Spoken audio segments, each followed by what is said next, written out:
아마 하고 뒤에 못 끝난 부분은 다음 주에 조금 앞에서 하도록 해야 되겠습니다. 오늘 뭐 조금의 학원 사정으로 인해서 오늘 자 21번 22번은 다 봤죠? 우리 이론 하신 분들 한 번씩 풀어봤죠? 자 올해 안 나오면 안 나오는 거다. 올해 안 나오면 안 나오는 거다. 그래서 작년에 이제 정부 조직 개편하고 올해 이제 나올 타이밍인데, 그래서 올해 하나 나올 건데 올해 안 나오면 또 내년부터는 또 안 나온다고 보면 되는 거예요. 그죠? 정권 바뀌고 다음 해입니다. 이제 올해 나올 거고 아니면 안 나온다. 그래서 해당 정부 조직과 기능간의 연결이 바르지 않은 것은, 그래서 보건복지부에 있던 이 식품의약품안전청이 안전처로 승격되면서 국무총리실로 넘어갔습니다. 그죠? 네, 그거를 물어보는 21번 문제고, 추가 지문 한번 볼까요? 자, 복수차관제 폐지와 경제부총리제를 신설했다라고 되어 있는데 16페이지 프린트 하단에 보면 복수차관제는 8개 부처에서 7개 부처로 축소된 거지 아예 폐지된 건 아니다. 그래서 외산토끼는 안 묻니다 얘기했죠. 그죠? 외산토끼 안 묻미. 외교부, 산업통상자원부, 국토교통부, 기기획재정부, 안전행정부, 문화체육관광부, 미래창조과학부. 그래서 한 글자씩 따서 외산토끼 안 묻미 이렇게 얘기를 했습니다. 외국산 토끼는 안 문다. 외산토끼 안 묻미. 경제부총리제가 신설된 거는 맞습니다. 그죠? 기획재정부 장관이 경제부총리 역할을 합니다. 다음 페이지 넘어가서 특임장관 제도는 폐지됐죠. 그죠? MB가 친구한테 줬던 특임장관 제도는 폐지됐습니다. 보건복지부에서 식품의약품안전청을 안전처로 승격해서 관리한다면 틀린 거다. 왜? 처로 승격한 건 맞는데 국무총리실로 갔으니까. 그죠? 안전관리 기능 강화를 위해 안전관리본부 설치 맞는 겁니다. 자, 뭐 현행 부처별 주요 업무 다 읽어볼 필요 없을 것 같고, 이렇게 OX 한 거 하고 주요 변경 내용이니까 체크해서 올해 나올 타이밍입니다. 올해 안 나오면 이제 이번 정권 안에 안 나오는 겁니다. 그래서 나온다는 얘기죠, 그죠? 꼭 한 문제 나올 겁니다. 올해 체크해 주시기 바라고. 22번은 뭐 규제개혁위원회 좀 바꿔서 어렵게 냈어야 되는데 문제집 만들 때 그대로 그냥 들어가 버려서, 규제개혁위원회는 국무총리가 규제개혁위원회 위원장 2명 중에 국무총리가 위원장이고 또 민간위원 중에 1명을 공동위원장으로 선임을 하는데 대통령 소속으로 있습니다. 그죠? 요거 체크해 주시고, 자 동기부여 이론.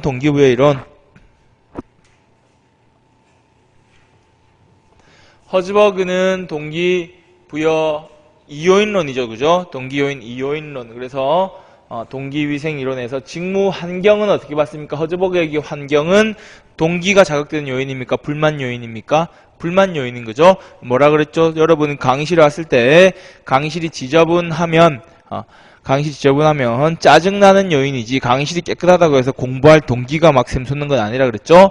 환경이 동기 요인, 불만 요인입니다. 그죠? 위생 요인입니다. 동기 요인이 아니라. 그래서 직무 환경의 개선은 곧바로 동기부여로 이어지는 게 아니라 불만의 제거에 해당하는 거죠. 아즈리스의 성숙인, 미성숙인에서 성숙인은 맥거리거의 Y 이론이죠. 그죠? 미성숙 이론이 X 이론에 부합합니다. 브룸의 기대 이론에 따르면 개인 노력의 성과에 따른 보상에 대한 기대가, 그래서 내가 열심히 노력해서 투입했더니 그에 따른 보상, 투입에 대한 산출이 다른 구성원의 이 투입에 대한 노력에 대한 보상, 투입 대비 산출과 형평성이 있어야 한다는 건 아담스의 형평성 이론이죠. 그죠?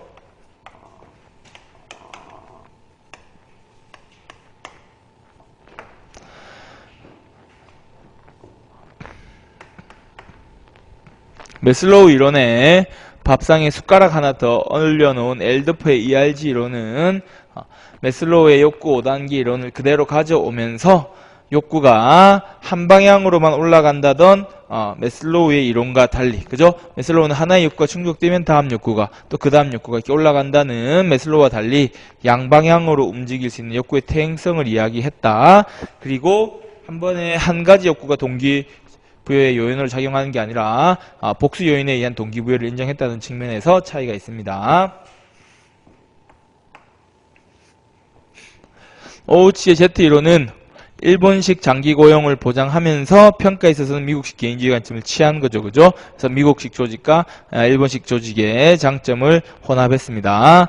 맥클리랜드는 이전에 이런 메슬로우, 엘더퍼, 허즈버그 등의 주장에 대해서 인간 욕구의 차별성을 강조한 거죠. 개개인의 욕구는 다 다르다.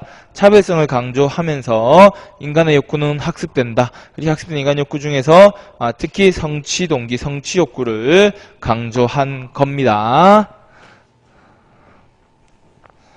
자, 그렇게 해서 정답은 찾으면 되고 해설에 일단 내용들을 다 넣어놨습니다. 보는 김에 그냥 단거나 대라고. 18페이지 메슬로우 욕구 단계 이론. 그래서 욕구 단계, 생, 안, 사, 존자 5단계가 상위로 이동하면서 하나의 욕구가 충족되면 다음 욕구가 동기부여 요인이 된다. 그래서 이미 충족된 욕구는 이제 동기부여 요인으로서 매력을 상실한다 그랬죠. 그죠? 네. 그때 욕구의 충족은 완전한 충족이 아니라 그랬습니다. 자, 하나의 욕구가 충족되면 다음 단계 욕구가 동기부여의 원인이 되고 또 하나의 욕구 충족되면 다음 단계의 동기부여의 원인이 된다라고 했는데 그때 욕구의 충족은 부분적인 충족인 거지 완전히 충족돼야 다음 단계 욕구 자극된다 이런 얘기는 아니라 그랬습니다. 그죠? 18페이지 프린트에 그런 내용도 여러분들이 체크해 줄 수 있고 여기 해설 부분은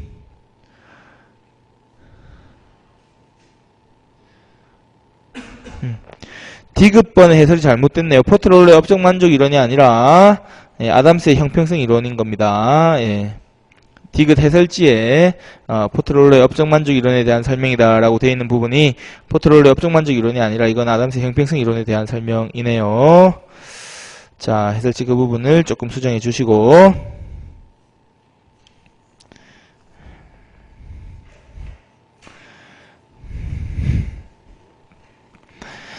자, 다음 엘더퍼의 ERG 이론, 욕구를 3가지 단계로 구분했고 2가지 이상의 욕구가 동시에 작용 가능하고 후진적, 하향적 대행 가능성을 인정하고 있습니다. 자, 그리고 내려가서 우리는 19페이지 제일 마지막에 있는 허즈버그의 욕구 충족 이요인론, 동기 위생이론. 그래서 위생 요인과 동기 요인을 이렇게 구분하고 있습니다. 위생 요인에 보면 이런 근무 환경들 주로 그래서 보수도 위생 요인, 불만 요인에 포함되어 있고 동기부여를 가져오는 요인에는 업무의 보람성, 직무상 성취, 인정, 책임, 성장이나 발전 이런 것들이 해당합니다. 그죠? 네. 자, 다음 페이지 넘어가 보면 그래서 직무 확충을 통한 동기부여 이렇게 나와 있습니다. 그래서 허즈버그는 직무 확장과 직무 충실을 구분해서 양적인 범위가 넓어지는 거여서 기존에 단순한 업무를 수행하는 게 아니라 수행하는 업무의 양적 범위가 확대되는 거는 불만 요인과 관련이 있다. 그래서 한정된 일만 하다 보면 불만이 생기지만 직무 확장이 이루어지면 불만 요인의 제거가 이루어진다. 직무 충실은 실질적인 책임과 권한의 강화라고 앞선 시간에 얘기를 했는데 이런 책임과 권한의 강화, 직무 충실이 이루어지면 이거는 동기 요인이 아닌 동기 요인, 그래서 만족을 직무의 동기부여로 이루어지는 겁니다. 불만 요인 제거가 아니라 만족 요인으로 이루어진다.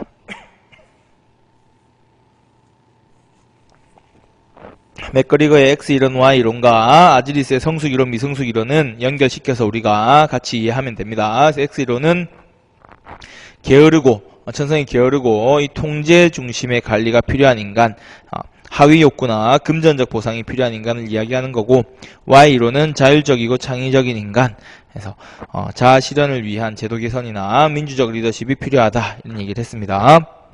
21페이지에 있는 맥클리랜드의 성취 동기 이론은 이름에 성취 동기라고 되어 있는데 그래서 기대 이론인 것처럼 과정 이론인 것처럼 엮어 놓는 문제가 나올 수 있는데 성취 동기라고 하는 구체적인 내용, 성취 욕구를 충족시켜줘야 동기부여가 이루어지는 거니까 욕구 이론, 내용 이론에 해당하는 겁니다. 자, 그래서 개인의 욕구는 모두 다르다는 가정에서 메슬로우를 비판하면서 출발합니다. 개인 행동을 동기화시키는 욕구가 차이가 있다. 그 중에 성취 욕구를 강조한 겁니다. 그렇게 특징 보시고 Z-이론은 많은 Z-이론이 있지만 그 중에 우리가 중요시 볼 건 이 오치의 Z-이론이고, 전형적 일본 조직과 전형적 미국 조직의 비교 사이에서 전형적 일본 조직이 가진 장기간의 고용, 종신고용과 장기간의 고용이 이루어지는 거니까 빠른 평가와 빠른 승진이 아니라 엄격한 평가와 느린 승진을 특징으로 하면서 전형적 미국 조직이 가진 책임에 있어서는 개인 책임을 강조하는 관점입니다. 이 Z-이론까지도 우리가 내용 이론에 포함시키고 있습니다. 자, 동기부여 이론에 대한 설명으로서 옳은 것은 무엇인가? 그래서 맥거리거는 인간관에 따라 관리 전략을 달리하는 겁니다. 그렇죠? 관리 전략을 달리하면서 X 이론 관점에 따르면 자율적 자기 규제 가능한 게 아니라 Y 이론 관점에 따랐을 때 자율적 자기 규제가 가능한 존재죠. 그죠? X 이론은 통제해야 될 피동적 존재입니다. 그죠?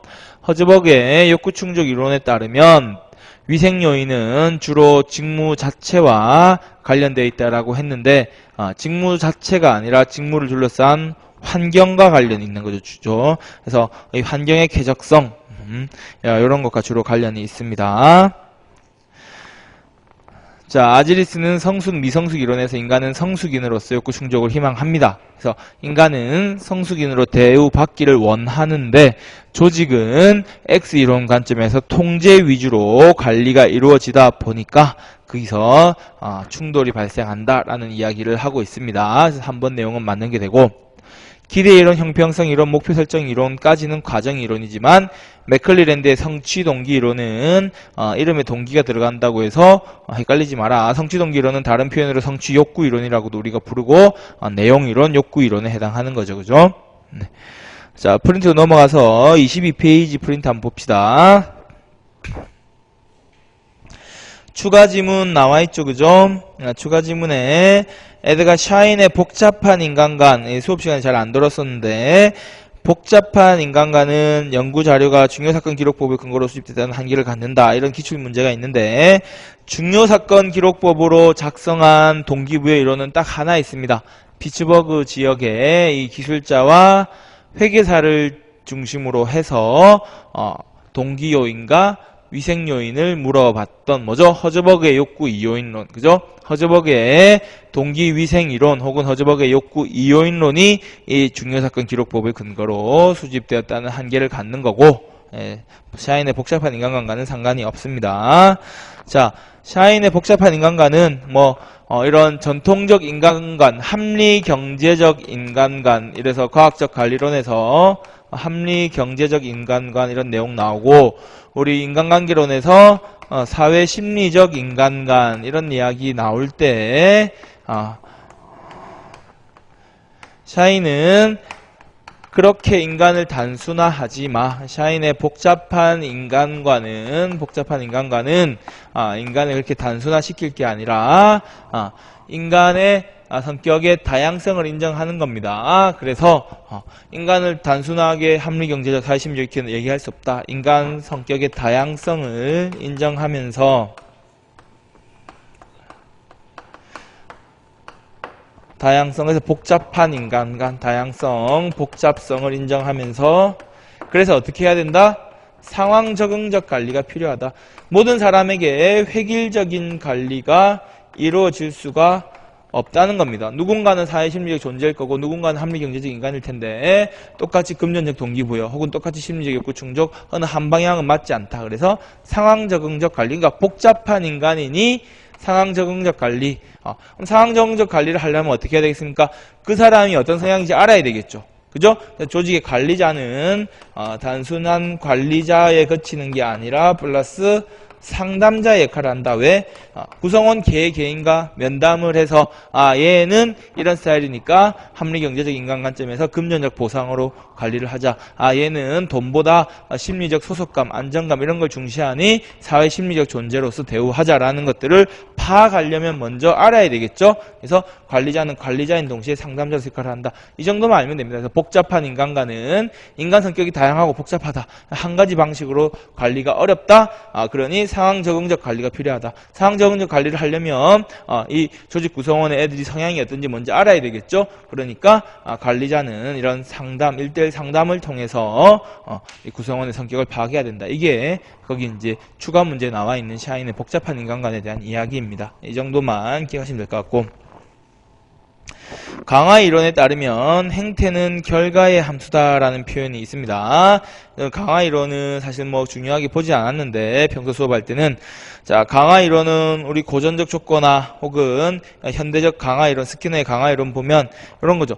잘했네, 잘했다 라고 해서 보상을 해줬다. 그러면 보상을 받으니 그 사람은 또 보상을 더 받기 위해서 그 행동을 반복하겠죠. 반대로 잘못했다, 처벌을 했어. 처벌을 했더니 이제 그런 처벌을 받지 않기 위해서 부정적 행동을 더 이상 하지 않겠죠. 그죠?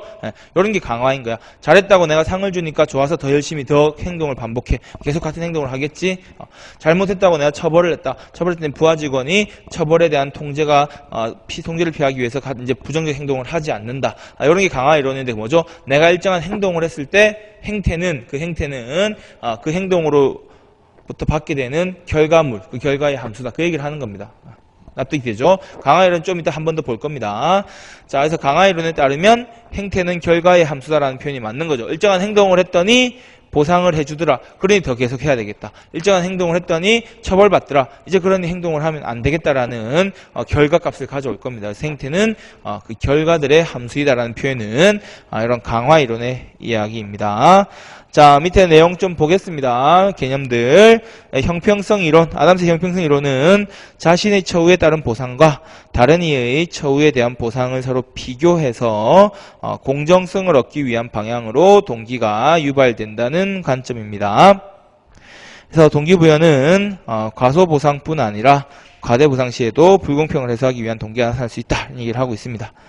브룸의 기대 이론은 그 밑에 표를 한번 보면 내가 일정한 노력을 하면 1차적인 성과를 달성할 수 있을 거라는 기대를 합니다. 내가 오늘 밤을 새는 노력을 하면 조직론을 한 번 다 볼 수 있을 거야. 1차적인 성과에 대한 기대. 그러면 1차적인 그 성과는 뭐였죠? 행정학 조직론을 한 번 다 보면 그게 수단이 되어서 다음날 내가 이 조직론 40문제를 다 맞출 수가 있을 거야 라는 보상으로 이어질 겁니다. 그럼 조직론 40문제를 다 맞추면 그만큼 내가 합격에 한 걸음 다가간다는 이런 유인가, 원인이 돼서 내 활동에 대한 동기부여가 이루어질 겁니다. 그래서 동기부여 과정은 이 기대와 수단성 유인가의 함수이다. 이렇게 얘기를 하면서 어느 하나만 0이 된다면, 그러니까 내가 밤을 새도 한 번 다 보지 못할 거야. 혹은 밤을 새서 한 번 봐도 밤을 새도 한 번 다 보지 못할 거야. 1차적인 성과를 얻지 못할 거라는 기대값이 0이 되면 동기부여 안 되는 거죠. 그죠? 한 번 봐도 다음날 행정 만점 못 받을 거야 라고 생각돼도 수단성을 갖지 못해도 동기부여는 0이 될 겁니다. 혹은 그렇게 해서 행정 여기서 모의고사 40문제 다 맞춰봤자 실제 시험에서 얼마나 도움될까 기대 안 돼 라고 유인가를 얻지 못해도 동기부여는 이루어지지 못할 겁니다. 그래서 기대, 수단성, 유인가 어느 하나의 값도 0이 되지 않도록 관리하는 게 필요하다는 이야기입니다. 그래서 개인의 기대가 수단성, 유인가를 통해서 동기부여로 이루어지는 게 브룸의 기대 이론이고, 이 브룸의 기대 이론과 그 앞에 나와 있는 아담스 형평성 이론을 결합한 게 그 아래 나오는 포트롤러의 업적 만족 이론이다. 그래서 브룸의 기대 이론과 아담스 형평성 이론의 결합입니다. 그래서 23페이지 표를 한번 보시면 동기부여의 과정은 역시 이제 내가 노력을 해서 일정한 성과를 얻을 건데 그 성과에 대한 보상이 다른 이가 얻는 보상과 공평성을 갖추고 있다면 나는 만족감을 얻게 될 거고, 그 만족감이 다시 앞으로에 있는 내 노력에 대한 동기부여로 자극하게 된다. 이렇게 볼 수 있습니다. 그래서 내가 열심히 노력을 하면 1차적인 성과를 얻을 거고 1차적인 성과에 따른 보상이 주어질 테니 그 보상을 보고 그냥 동기부여가 이루어진다는 건 브룸의 기대 이론인 거고, 이 보상의 결과가 공정하다는 인식, 이 보상의 결과에 대한 만족감이 내 개인의 동기부여의 원인으로 작용하게 되는 거, 요게 포트롤러의 업적 만족 이론인 겁니다. 저거 플러스의 통례 목표 이론은 지금 하고 있는 업무가 궁극적으로 내가 달성하고자 하는 목표를 향해 가는 과정에서의 통로로서 작용하고 있는가, 통로로서 유효하게 작용하는지가 생산활동을 좌우한다는 관점입니다. 자, 로크의 목표 설정 이론으로 내려가서 로크의 목표 설정 이론은 인간의 행동은 의식적인 목표와 목표 달성을 하려는 성취 의도에 의해 결정된다. 그래서 주어진 목표가 어떤 성격을 가지느냐에 따라서 개인의 성취 의도를 좌우한다는 겁니다. 그래서 밑에 보면 목표의 난이도는 어려운 목표일수록 뭔가 도전하고 싶은 욕구를 자극하는 거야. 그래서 어려운 목표일수록 동기부여가 강화된다. 단 애초에 달성이 불가능한 목표는 완전히 동기를 꺾어버리겠죠. 그죠? 그래서 불가능한 목표는 안 됩니다. 목표가 구체적이고 목표가 정량적, 명확하게 설정될수록 동기부여 강화된다. 그래서 오늘 하루 열심히 하고 간다. 이것보다 오늘 하루 행정학을 30페이지를 본다. 영어 단어를 그냥 열심히 외운다 보다 영어 단어를 하루에 20개씩 외운다. 이렇게 정량적인 목표를 세울수록 여러분이 성취 동기가 자극된다는 게 로크의 목표 설정 이론입니다. 학습 이론은 외적 자극에 의해 학습된 행동이 유발되는 과정을 설명한다.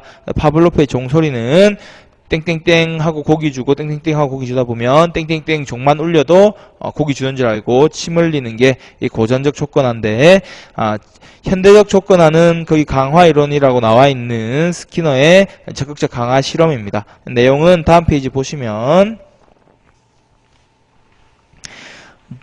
바람직한 행동을 반복하게 하기 위해서 적극적 강화나 소극적 강화. 그래서 잘했네 칭찬을 계속해주는, 잘했네 칭찬하고 승진시켜주면 뭔가 나에게 좋은 결과가 제공되는 거죠. 바람직한 결과가 제공되니까 또 더 칭찬받고 더 승진하고 더 많은 보수를 받기 위해서 바람직한 행동을 반복하는 게 적극적으로 행동을 강화시킨 겁니다. 소극적 강화는 바람직하지 않은 결과를 제거해 줌으로써 바람직한 행동을 야기한다. 그래서 이전에 받았던 처벌을 제거해 주는 거죠. 그래서 운전자 벌점 제거해 줌으로 인해서 앞으로는 벌점 받지 않게 안전운전 잘해야지, 교통규칙 지켜야지 하게끔 만드는 게 소극적 측면의 강화입니다. 이런 것들은 바람직한 행동을 반복하도록 하는 거죠. 반대로 바람직하지 않은 행동을 하지 못하게 하는 건데, 바람직하지 않은 행동을 했을 때 바람직하지 않은 원치 않는 결과를 제공하는 처벌, 질책, 해고 이렇게 되면 나에게 처벌, 질책은 원치 않는 결과죠. 그걸 받지 않기 위해서 바람직하지 않은 행동을 하지 않는 게 처벌입니다. 소거, 중단은 바람직하지 않은 행동을 제거하기 위해서 좋은 결과, 바람직한 결과를 없애버리는 거예요. 그래서 급여 인상 시켜줬다가 바람직하지 않은 행동을 하면 급여 인상을 철회해서 원래 수준으로 돌리겠다. 그래서 혜택이 없어진 거죠. 소거입니다. 소거, 중단. 이렇게 되면 이런 행동을 통해서 내가 일정한 행동을 하면 나에게 바람직한 행동이 내가 원하는 행동이 더 많이 혜택이 주어지겠네. 같은 행동을 반복하게 하는 게 혹은 바람직하지 않은 행동이 주어지는 걸 제거하기 위해서 일정한 행동을 하면 되겠다, 안 되겠다라는 이런 의식을 강화시키는 거죠. 그죠? 이게 강화 이론입니다. 그래서 앞에 밑에 강화 이론 관련 문제를 한번 풀어보면, 밑에 문제 하나 추가로 풀어보면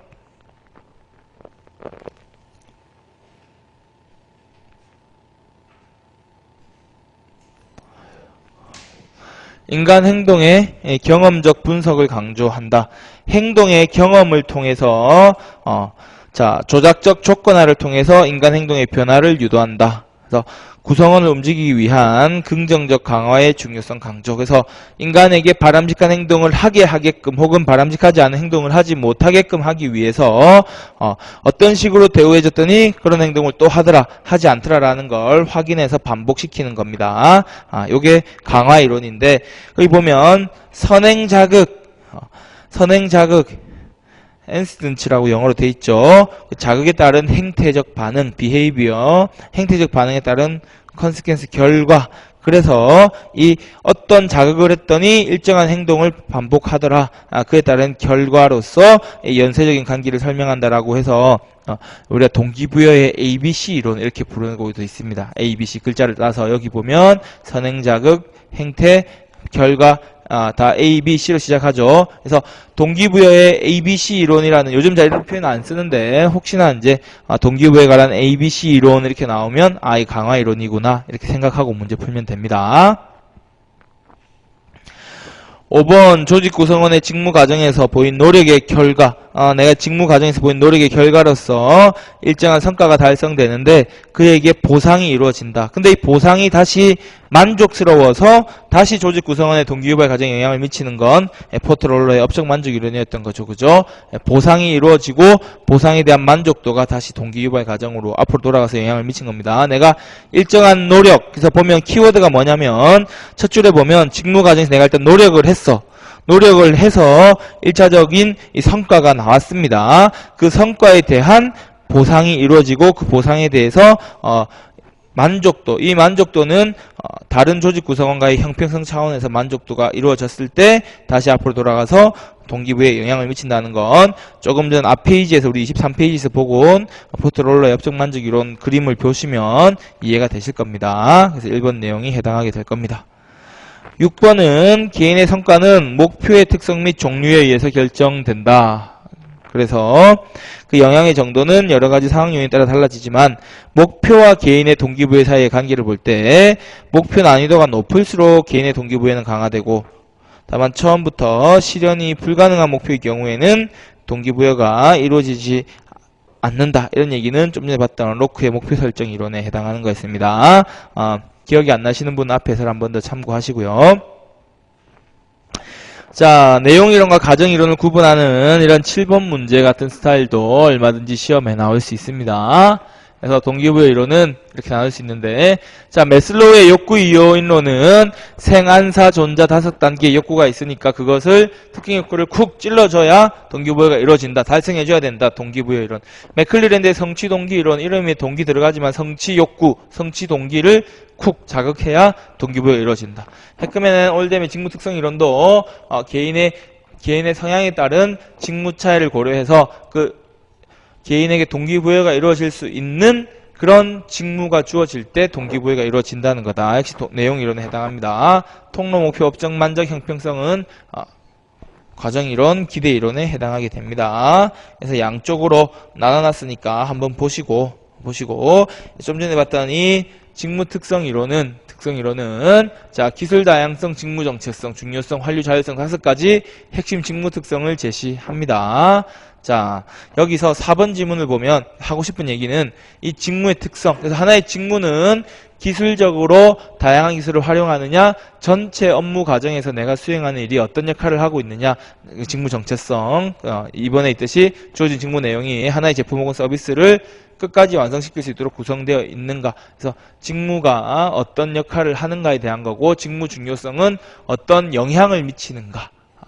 그 직무 수행에 따른 결과, 정보에 대한 피드백, 환류, 그리고 그 과정에서 내가 수행하는 내 역할에 대한 책임성이고 자율성입니다. 그래서 이 책임성의 5가지 특성을 가지고 있습니다. 이런 얘기를 하면서 4번에 나와 있듯이 직무의 특성이 직무 수행자의 성장 욕구 수준과 부합될 때 해당 직무로 인한 동기유발 효과가 발생한다. 그래서 개인은 더 큰 성장, 내가 더 많은 자율성이 뭐라고? 책임감을 누리고 싶고 내가 수행하는 역할이 더 중요한 역할이기를 원하거나 다양한 기술을 쓰고 싶구나. 전체 직무 과정에서 내 역할이 미미한 게 아니라 큰 역할을 하고 싶은데 근데 나에게 주어진 직무의 특성을 봤더니 이런 것과 관계없이 굉장히 미미한 단순하게 나사 하나 끼우고 있는 역할에 불과하다. 그러면 내 성장 욕구 수준과 부합하지 않으니까 동기부여가 되지 않는 거죠. 반대로 나는 큰 역할을 하기보다는 크게 성장하고 싶은 의도는 없고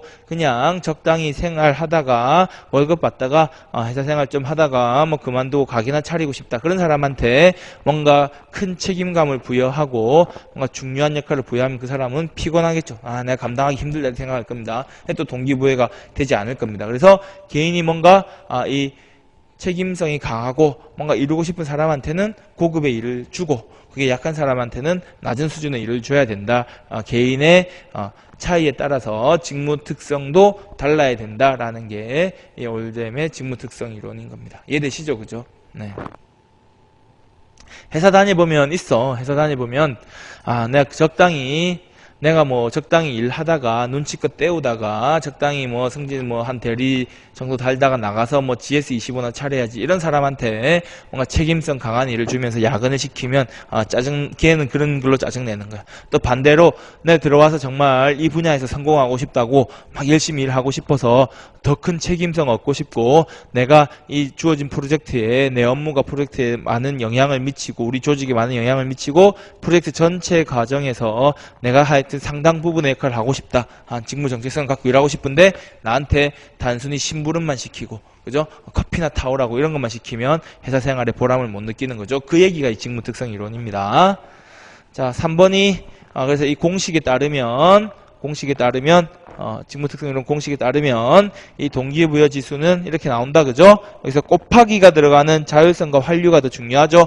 세 값 더해서 3분의 1로 나누는 요 직무 중요성의 정체성 기술 다양성보다는 자율성 활류가 중요합니다. 자, 그럴 수밖에 없지. 그죠? 직무 이것도 다 중요한 내용이지만 내가 가진 책임성과 내 활동에 대한 피드백인 거잖아. 이게 더 큰 영향을 미칠 수밖에 없죠. 자, 그렇게 보시고 29번 리더십 이론까지 오늘 31번, 32번 리더십 이론까지 하고 조직관리론은 MBO부터 하는 내용은 다음 주에 써서 조금 한 시간 내서 조금 보고 들어가도록 하겠습니다. 자, 리더십 이론의 연구는 인간관계론의 등장과 함께 등장합니다. 과학적 관리론 타당할 줄 알았는데 인간관계론 관점에서 사회심리적 욕구 충족이 중요하더라. 그럼 사회심리 욕구 충족이 중요한데 걔들을 어떻게 소속감을 심어주고 안정감을 줘서 걔들에게 동기부여를 할 거냐. 인간관계론의 등장과 함께 인간이 연구의 대상이 되면서 리더십은 등장합니다. 그래서 인간관계론 등장과 함께 조직 연구에 도입되고 행태론에서 본격화되는 거지. 왜? 행태론, 인간의 행동과 태도에 대한 연구잖아. 그죠? 행태론에서 본격화됩니다. 자, 리더십 이론의 발달 과정은 특성이론, 행동이론, 상황이론 3단계로 발전하는데 처음에 나왔던 특성이론은 말 그대로 리더가 가진 구체적인 특성, 그래서 리더가 키가 크니까 리더십이 있더라, 잘생겨서 리더십이 있더라, 뭐 이런 식으로 가는 겁니다. 이 특성이론 다음에 나온 게 리더가 조직 내에서 어떤 행동을 하느냐, 그래서 행동이론입니다. 그죠? 그래서 리더의 행동의 상대적 차별성을 강조한 건 특성이론이 아니라 행동이론, 행태이론에 해당합니다. 이 행동이론 중에서 대표적인 연구가 D급번에 있는 류인 리피드 하이트의 행태주의 연구인데 얘들은 리더십의 행태를 봤더니 권위형, 민주형, 방임형 세 가지가 있더라. 근데 생산성만 놓고 보면 일방적으로 지시하는 권위형이나 민주형이나 생산성은 비슷해. 하지만 조직 구성원의 사기 측면에서는 민주형이 더 높더라. 권위형으로 압박하는 것보다. 그래서 민주형이 가장 바람직하다라는 이야기를 했습니다. 그래서 여기서 분류한 건 맞죠, 그죠? 인간관계론이니까 틀렸고. 블레이크 머튼은 관리 유형도에 따라서 여기 행동이론에 속하는데 리더가 어떤 관리 행동을 보이느냐에 따라서 리더가 업무를 중시하는 과업 중심형이냐 인간을 중시하는 인간 중심형이냐라고 보고 과업 지향형, 인간관계형 이런 이야기를 하면서 둘 다 높은 관심을 보이는 팀 형성형이 가장 이상적이다라는 이야기를 합니다. 에반스 하우스 미첼의 상황론적 리더십은 동기부여 이론 중에 과정이론 그 중에서도 기대 이론에 기반하고 있습니다. 내용을 좀 한번 봅시다. 해설을 먼저 한번 볼까요? 해설을 프린트 26페이지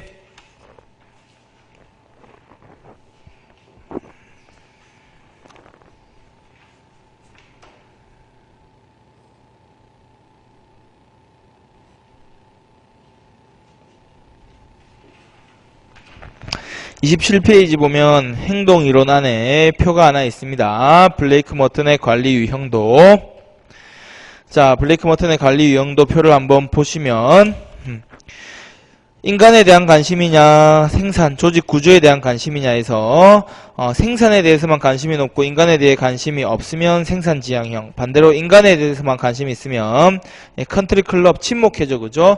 친목회, 동아리, 동호회, 그래서 인간관계 지향형입니다. 둘 다 관심 없으면 무책임 방임형, 무관심형이고 둘 다 관심이 많은 게 이상적인 팀 형성형입니다.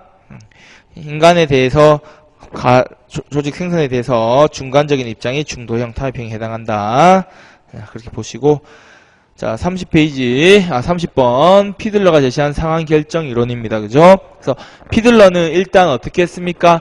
리더의 속성을 먼저 파악했다 그랬죠. 그죠? 그래서 피들러는 리더한테 질문을 던집니다. 리더한테 네가 가장 싫어하는 동료 누구야? 김철수 이렇게 얘기하면 그래. 네가 가장 싫어하는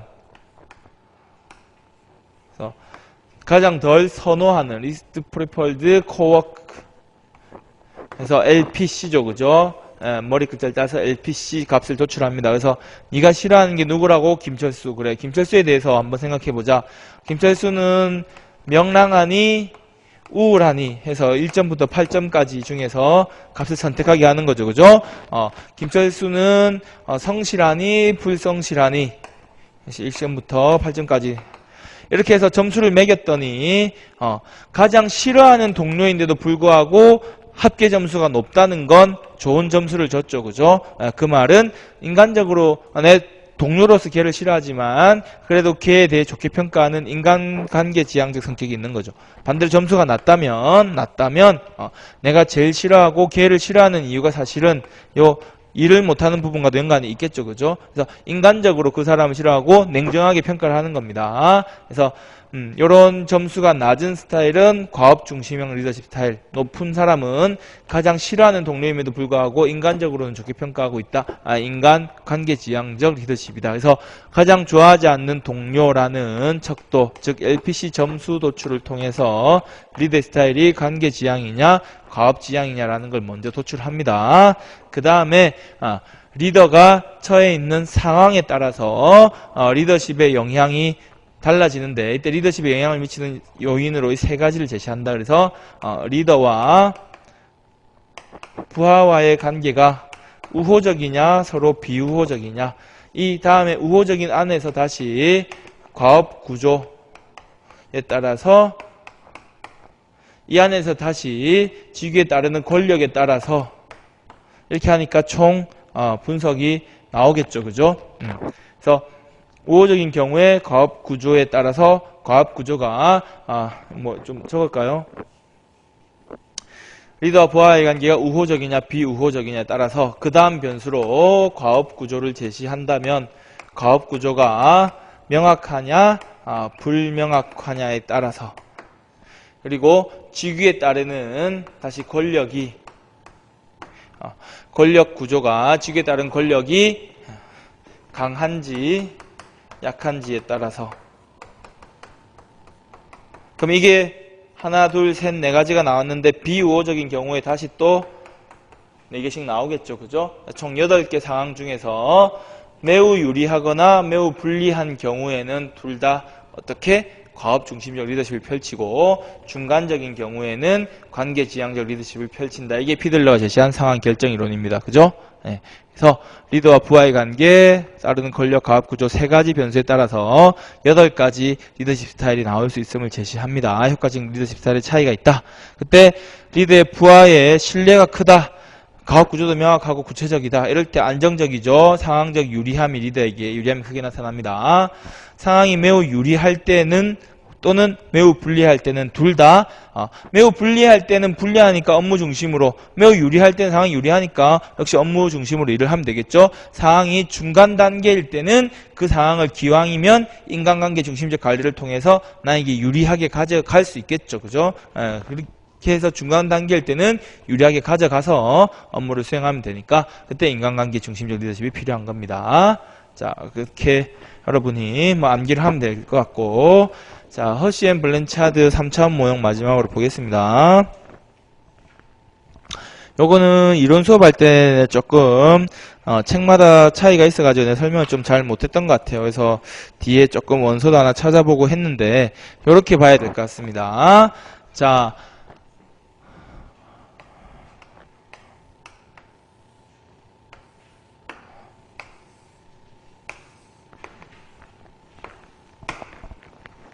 역시 리더가 이 행동 이론 들어오면 혹은 상황 이론 들어가도 막 고려하는 변수가 많지 않아. 다 과제 업무 구조냐 인간이냐인 거거든. 그죠? 그래서 업무 구조에 대한 관심 혹은 과업이죠. 과업.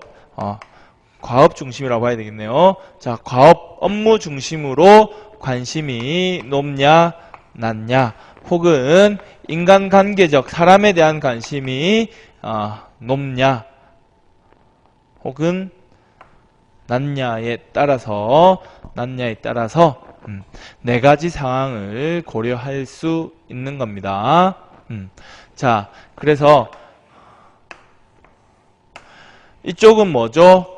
과업에 대한 관심은 높고 인간적인 부분에 대한 관심은 낮은 거다. 그죠? 여기는 과업에 대한 관심도 인간에 대한 관심도 둘 다 높죠. 과업에 대한 관심도 높고 인간에 대한 관심도 높다. 여기는 과업에 대한 관심은 낮고 인간에 대한 관심은 높고 여기는 둘 다 낮은 거죠. 이런 상황 속에서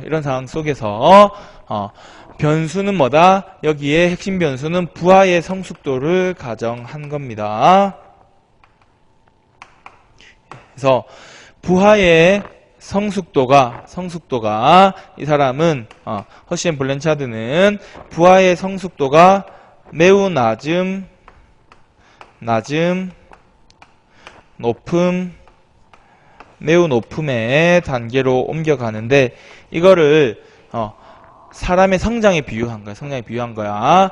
자, 이렇게 보자. 그래서 처음에 유아를 생각해 보자. 유아는 부하의 성숙도는 매우 낮죠. 유아는 매우 낮아. 애기는 뭐 이렇게 말이 통하는 게 아닌 거잖아. 그죠? 그러니까 어떻게 해야 되겠습니까? 일방적인 지시적 리더십이 필요한 거예요. 부모가 애기 일방적으로 키우는 거잖아. 그죠? 여기는 어디에 해당하겠습니까? 인간적 고려보다는 일방적으로 과업을 시키는 지시형 리더십이 필요한 영역과 해당하겠죠? 자, 그러다 좀 커서 이제 사춘기가 됐어. 성숙도가 낮은데 사춘기 청년이 되면 얘는 공부해라. 인생은 이런 거야. 라고 과업적인 측면의 배려도 필요하겠지만 그렇게 몰아붙이면 반발하죠. 그러니까 인간적인 고려도 역시 필요할 겁니다. 그죠? 둘 다 필요한 겁니다. 여기서 둘 다 필요한 영역이 뭡니까? 여기죠. 그죠? 둘 다 관심이 높은 이 영역에 해당할 겁니다. 그래서 어떻게 해야 되겠습니까? 얘는 일방적인 지시가 아니라 설득을 해야 될 겁니다. 그죠? 이런 설득이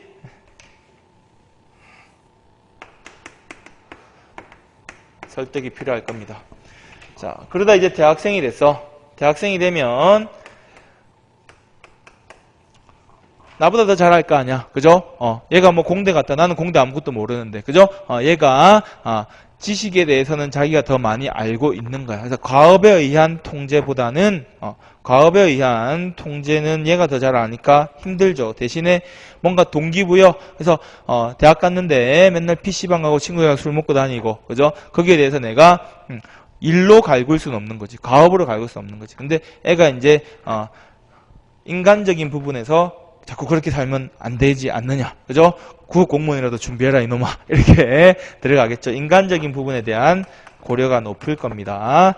그래서 이렇게 높은 형은 결국 인간적인 부분에 대한 동기부여를 통해서 스스로 동기부여를 통해서 활동을 하게끔 해야 됩니다. 그래서 이때는 참여형, 부하 직원으로 하여금 스스로 행동을 할 수 있게끔 동기부여를 하는 참여형의 리더십이 필요할 겁니다. 그러고 나서 취업했어. 취업하고 결국 결혼하고 자기 가정을 이뤄 나갔다. 이제 내 품에서 떠나보내줘야 되겠죠. 그죠? 이후에 취업과 결혼이 이루어지면 이제는 과업도 인간도 내가 고려할 게 아니고 이제 지 인생 지가 알아서 잘 살아야 되는 거죠. 그죠? 그러니까 이제 위임형 리더십이 됩니다. 네 인생 네가 알아서 살아라 라는 위임형 리더십이 됩니다. 그래서 이 점들을 이렇게 연결하면 이런 종 모양으로 나온다. 이렇게 순서대로 갔다 오니까 여기. 그래서 리더십은 부하의 성숙도가 매우 낮음, 높음, 매우 높음으로 옮겨갈 때 리더십도 지시형, 설득형, 참여형, 위임형 스타일로 이렇게 리더십이 단계적으로 발전한다는 거다. 그죠? 그래서 이제 제가 예전에 설명할 때 좀 헷갈렸던 거는 이런 책들 보면 이제 그런 우리 알파 행정학도 한번 봐야 될 것 같은데 반대로 설명한 책들이 많았어. 반대로 과업에 대한 관심이 높고 인간에 대한 관심이 낮았기 때문에 뭐 지시형이다, 이론의 설득형이다, 이게 아니라 일단은 부하의 성숙도만을 기준으로 잡는 거야. 부하의 성숙도. 그래서 부하의 성숙도가 매우 낮냐, 높냐, 매우 높냐에 따라서 그때 따라서 이렇게 나눴던 평면 중에 어떤 스타일이 거기에 해당하는지를 갖고 오는 거예요. 이게 먼저 기준이 되는 거다. 부하의 성숙도를 먼저 기준으로 잡고 성숙도를 4단계로 구분했을 때 이런 상황일 때는 요 1, 2, 3, 4 중에 뭐가 적합할까? 1번 상황이 적합하네. 그러니까 2번 상황이 적합하네. 이렇게 가져오는 거죠. 점을 찍었더니 연결해서 저렇게 종 모양이 나온다. 이렇게 보는 겁니다. 그래서 인간이 태어나서 유아부터 이렇게 품을 떠날 때까지 상황에다가 리더십을 비유해서 이렇게 부모와 자식 간의 관계처럼 리더와 부하 간의 관계를 비유했기 때문에 리더십의 생애주기 이론이다. 이렇게 이름을 이제 붙여집니다. 그래서 리더십의 생애주기 이론이다라는 말을 하고 제가 앞에 설명할 때는 이론반에서 좀 설명 잘 못했는데 이렇게 유아부터 어른까지 일생 과정에 리더십을 비유하는 거다 보니까 리더십의 생애주기 이론이다 이렇게 부르는 겁니다. 이해되죠? 그죠? 3차원 모형 이렇게 하면 그래서 리더십 이론의 3차원 모형으로 변수는 가업지향, 관계지향의 뭐였죠? 부하의 성숙도를 고려한 거죠. 그죠? 성숙도에 따라서 지시형, 설득형, 참여형, 위임형 이렇게 구분했습니다. 이 논의에 따를 때 국민의 성숙도에다 또 비유하는 거야. 그래서 그죠? 국민의 성숙도가 매우 높으면 뭐죠? 매우 높은 마지막 단계에서 내품에 써 보내주는 거죠. 위임형인 겁니다. 그냥 높은 경우에 뭔가 동기부여가 되지 않는 경우에 참여형 리더십입니다. 그래서 이 순서대로 리더십이 발휘될 때 효율성이 제고된다 이렇게 보고 있습니다. 자, 이해되시죠? 그죠? 이 부분 보시고 29페이지 그래서 표 그림 넣어놨으니까 이 단계들이 이루어집니다. 한번 보시면 될 것 같고 자, 에반스, 하우스, 미첼의 통로목표 이론은 동기에 대한 기대 이론에 착안한 리더십 이론이다. 그래서 얘는 리더십을 지시적, 지원적, 참여적, 성취지향적 4가지 리더십으로 정리해놓고 지시적인 일방적인 지침을 제공하고 계획 조정 통제하는 거, 지원적 리더십은 부하에 대한 복지 측면에서의 배려, 참여적 리더십은 부하의 의견을 고려하는 의사결정 과정에 참여를 허락하는 것, 성취지향 리더십은 도전적 목표를 설정해주고 성취에 자신감을 부여하는 겁니다. 그래서 이제 이런 4가지 리더십 유형이 있는데 부하의 특성에 따라서 효과적인 상황, 업무 환경에 따라 효과적인 상황을 구분해 놓고 있는 겁니다.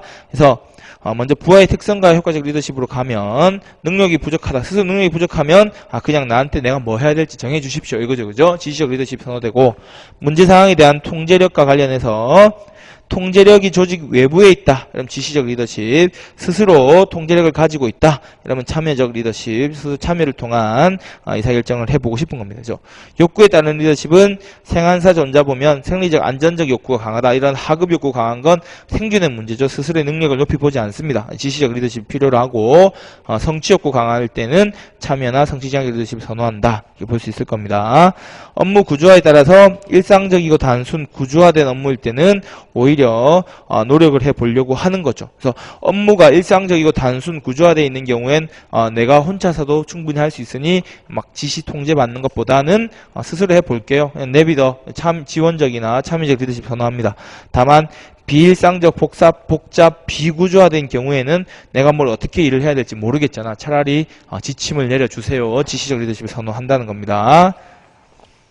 집단 특성에 따라서는 집단 형성 초기 환경 변화가 큰 거죠. 이때 지시적 리더십 선호하고 조직 특성에 따라서 비상 상황, 시간적 압박 크다. 이런 상황도 역시 지시적 리더십 선호됩니다. 그래서 우리가 뭔가 비상 상황, 집단 형성 초기, 환경의 불안정성, 스스로의 능력이 부족하다고 판단될 때 이런 경우에 자원이 부족할 때 이럴 때 다 지시적 리더십 선호됩니다. 그죠? 이렇게 내용 한번 정리해 보시기 바랍니다. 리더십 대체물 접근법은 리더십이 필요하냐 아니면 리더십을 다른 내용이 대체할 수 있느냐에 따라서 보는데 예를 든다면 그 표 첫 번째 칸 보면 부하 특성에서 경험, 능력, 훈련이 갖춰져 있다. 갖춰져 있으면 지시적 리더십이 필요 없겠죠. 스스로 경험과 능력을 갖춰서 할 수 있으니까. 그래서 이 경험, 능력, 훈련은 지시적 리더십의 대체물이다. 지시적 리더십을 대신할 수 있는 역할을 한다. 이렇게 보는 겁니다. 전문가적인 능력을 가지고 있다면 지시적 리더십을 대체할 수도 있고 지원적 리더십을 대체할 수도 있다. 보상에 대한 무관심은 리더십의 특성을 중화시킨다. 그래서 효과를 이제 반감시킨다. 완전히 대체하지는 못하는 거고, 그런 식으로 내용 나와 있습니다. 시험에서는 첫 번째 내용이 한번 기출지문 나온 적이 있어요. 7급에서. 그래서 경험 능력 훈련은 지시적 리더십을 대체한다. 요 내용이 한번 나와 있습니다. 왜냐면 지원적 리더십을 대체한다 이렇게 했던 것 같아. 그래서 틀린 걸로 지시적 리더십을 대체하니까. 그래서 그런 정도로만 한번 이해를 해보시길 바라고요. 32번 배역적 리더십과 거기 추가 문제, 배역적 리더십에 대한 추가 문제까지는 따로 뭐 설명하지 않겠습니다. 32번은 뭐죠? 카, 연계지 이렇게 하니까 개, 영카, 카리스마적, 연계지, 영감, 지적 자극. 개는 뭐죠? 개별적 고려인 거죠. 그래서 이번에 있는 집단적 고려가 아니라 구성원 개개인의 특성을 고려한 개별적 고려가 배역적 리더십의 속성에 해당합니다. 그래서 카, 연계지 해서 머리 글자 따서 외우자고 했었고, 추가 문제, 거래적 리더십과 변화 내용 한번 보시기 바랍니다. 다만 4번 내용만 이야기할게. 배역적 리더십에 대해서 카리스마적 리더십 이런 거 생각해봐요. 그래서 뭐 있을까? 카리스마적 리더십. 그래서 거래적 리더십은 내가 일정한 행동을 하면 리더가 나에게 보상을 해주는 거죠. 그죠? 내가 노동력을 제공하고 보상을 받는 겁니다. 상호 교환 작용이 이루어지는 게 거래적 리더십인데, 배역적 리더십은 예를 들어서 조폭 두목, 그죠? 우리 조직에 리더가 카리스마 있으니까 묵묵히 순응하고 가는 겁니다. 그죠? 이런 카리스마적 리더십은 민주적 교환 관계 아닌 거야. 오히려 일방적인 추종을 강요받거나 아니면 스스로 추종하는 거죠. 카리스마에 의해서. 스티브 잡스가 돈을 많이 줘서 애플에서 일할 수도 있겠지만, 우리 IT 혁명을 이룬 스티브 잡스 저 밑에 있으면 내가 뭔가 배울 게 있고 대단하다. 저 사람 옆에 있으면 내가 뭔가 옆에 있는 것만으로도 정말 보고 배우고 행복하다. 이런 건 뭐죠? 일방적인 어떤 추종이 이루어지는 거죠. 그죠? 그래서 4번에 있는 민주적인 리더십과 거리가 있다는 표현이 틀린 게 아닙니다. 배역적 리더십에서는 이런 카리스마의 강조를 통한 일방적인 추종을 강조할 경우에 민주적 리더십과 거리가 있다는 표현이 틀린 표현이 아니다. 그렇게 생각하고 추가 문제는 각자 한번 풀어보시길 바랍니다. 다음 주에 33번 갈등 관리부터 나머지 8문제 빠르게 풀어보고 인사행정으로 들어가도록 하겠습니다. 수고하셨습니다.